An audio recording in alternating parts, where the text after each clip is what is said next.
This is the fifth video in our series of videos on basic nozzle knowledge. And this video is on the theoretical versus the actual spray pattern. So as in previous videos, we looked at the spray angle on a spray nozzle, and this applies to flat fan, hollow cone, full cone nozzles. They have a spray angle which dictates the width of the pattern. In theory, we can use basic trigonometry to calculate the theoretical distribution of that fluid. So we take the spray angle, use basic trigonometry and work out where that spray is going to end up. However, in reality, it doesn't quite work like that because things like gravity affect the spray, and so the theoretical pattern, whilst it may be true very close to the nozzle, a bit further from the nozzle, it isn't going to hold.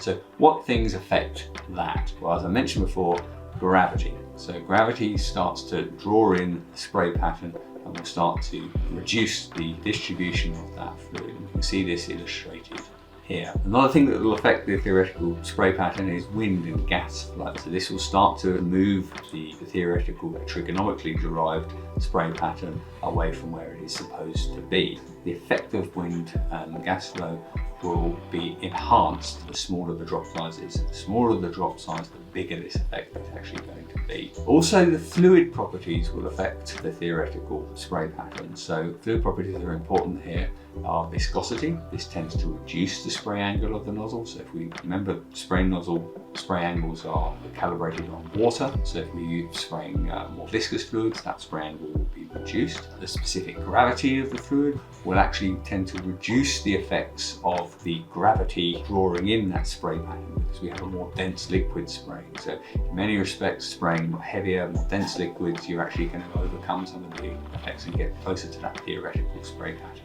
And pressure will also affect some nozzles. So some nozzles have a variation in their spray angle depending on what pressure they're being sprayed at. This is particularly true for tangential whirl hollow cone nozzles. Their spray angle will vary quite considerably with the pressure at which they're sprayed.